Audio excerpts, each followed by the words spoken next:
Napakainit ng pangyayari diyan kagabi sa Kongreso. Yung mga pagbubunyag na live na ginawa ni VP Sara sa social media. At doon talagang nabakas natin sa kanyang labis-labis talagang sama ng loob, hinanakit at galit sa administrasyon ito, sa tatlong tao na mismong pinangalanan niya tinukoy. Talagang hindi natin din siya masisisi. Kung tayo, hindi naman tayo kumbaga tagapanood lang o meron lang labis-labis din nga ang epekto sa atin ng mga kawalanghiyaan. Kawalanghiyaan at mga kalokohan na itong pinagagawa talaga sa Quadcom. At siyempre bago tayo tuluyang pumalaot sa ating talakayan, isang magandang araw pong muli sa inyong lahat.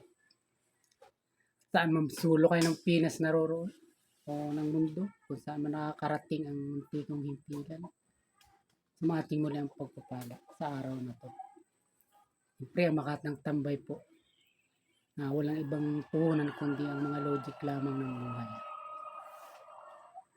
Pa-subscribe naman at panoorin mo kung anong mayroon sa isang makata. Pero lagi namang tambay. O ayan. Kung tayo na meron lamang, ako talaga nang gigigil sa nagiging pamamaraan at ginagawa nga nitong Quadcom. Talagang lantara na yung kanilang mga pagsalaula at parating nagkukubli sa NAW legislation at saka sa mga rules nila na halos sila lang din naman talaga yung nakakaalam at gumagawa. Sila yung nagtatakda. Nakikita natin yung napakalaking pag-abuso talaga sa kapangyarihan na nasa sa kanila. Na nakakalungkot nga sa atin lang naman yun ang galing. Dahil hindi naman natin sila binuturan. Di wala sila dyan na nagsisipaghambog at nagpapaangasan ng mga pagtatanong kung paano gipitin ang mga mamamayan, mga ordinaryong mamamayan. At yung mga iniimbita nila dyan lalo na. So masasabi natin na talang winawalang hiyaan na nila, hindi na nila itinuturing na isa talagang legislative function yung mga ginagawa nila dyan ng mga pagdinig. At kagabi, nabakas nga natin yung matinding galit at sama ng loob sa mga tao na mas pinangalanan at tinukoy ni VP Sara. At marami siya dong mga revelasyon na matagal niya talagang kinimkim na nakikita rin naman natin na hindi man natin sinasabi na totoo na kaagad siya. At dahil nasa kanya yung panig natin, sang-ayon na kaagad tayo. Pero benefit of the doubts pa rin ang ating sinasalang-alang dito. Pero simula sa una, nasa administrasyon pa siya, sa PDEP Secretary. Sa pasimula pa lang, na banaag na natin, nabakas na natin kung ano talaga yung layunin ng administrasyon ito para sa kanya o sa mga Duterte. Hindi para sa taong bayan.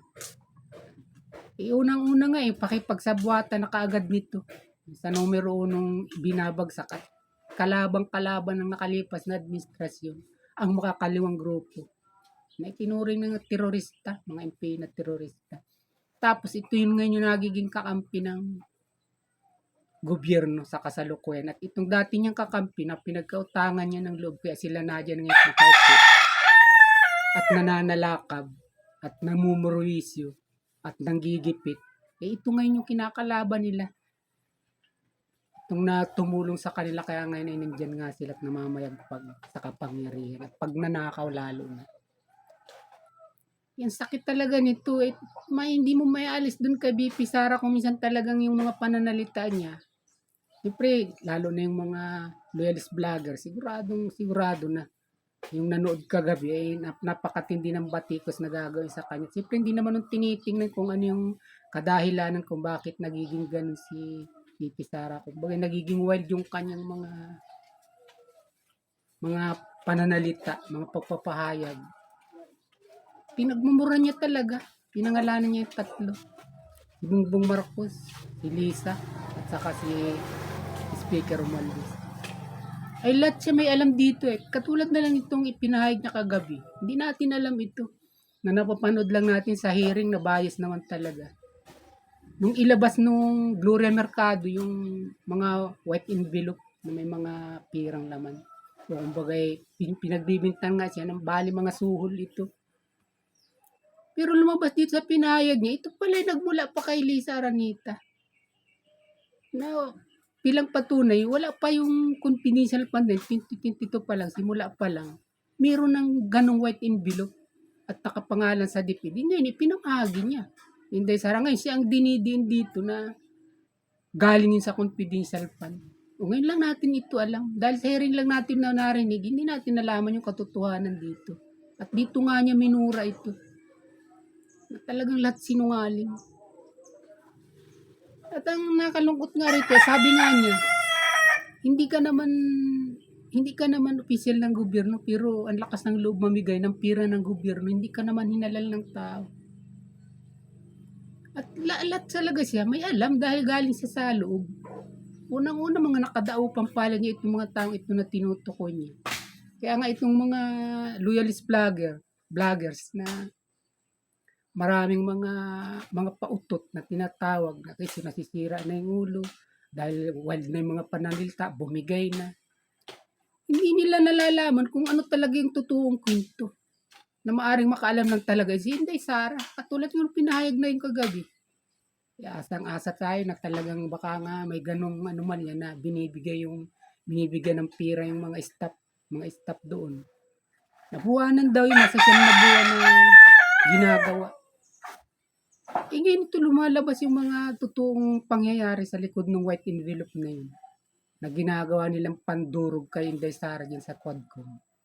Pamagitan ng paghila at maaaring pananakot o pagkumbinsi dun sa Gloria Mercado na yun. Ganyang nagiging laro at paikot ng Quadcom na ito, ng mga hinayupak na ito. Hindi ko kayo minumura. Ang ibig sabihin ng hinayupak, hinay-hinay ng upak. Yung upak dito sa amin, itira o banat. Kaya hinay-hinay lang kayo. Mga kagalang-galang ng mga congressman. At talagang kahit sino mapupuna.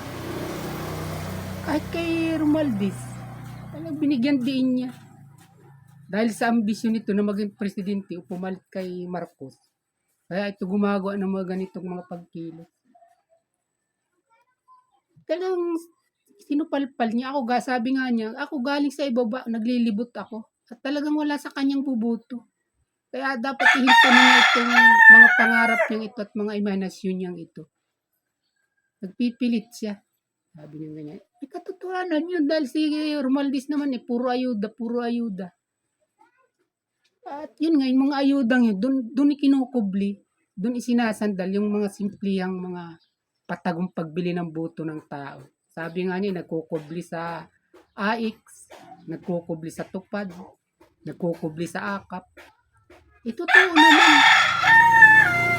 Kahit nga sa Senado, si Senator Pimentel, talagang nagtataka dun sa mga program na dumami na nag-billion yung naging pundo. Na talagang mamamahala naman ay wala nang iba. Kundi siyempre kung saan nila gustong gastusin yun. Kung sino yung nakaupo. Yun yung kinakalabasan doon at nalilito nga siya, sabi ni Senator Pimentel. Ibig kong sabihin, sa buong kabuuan, ginagamit yung bilyong pira ng gobyerno para lang magkaroon siya ng kapaboran sa tao. Bumango siya sa tao. At ganito na rin ang ginagawa niya sa Kongreso. Lahat ng mga congressman doon lahat ng congressman doon isinisilo niya pamagitan ng mga proyekto sa kanilang mga distrito. At siyempre natural pag may proyektong ganyan ay bilyon at napakalaki ng porsyento ng bawat congressman dyan. At bakit di natin masasabi ulit ito na totoo yun? Katulad na lang ito ni Congressman Chua, itong mismong chairman ng good governance na ito na dumidinig. Pag nakaup na yung session nila at wala na yung mga media, nag-uusap na magpasensya na raw siya lalo sa kanya humingi ng pasensya na kailangan ng talaga niya ng pira at mag-i-eleksyon. O isa lang ito na isang halimbawa na ganyan kaanomalya yung ikot niyang Quadcom na yan o yung kanilang mga pagdinig na ginagawa dyan sa Senado. Tumatal ngayon nalalantad sa atin ang mga kawalang hiya ng mga taong ito.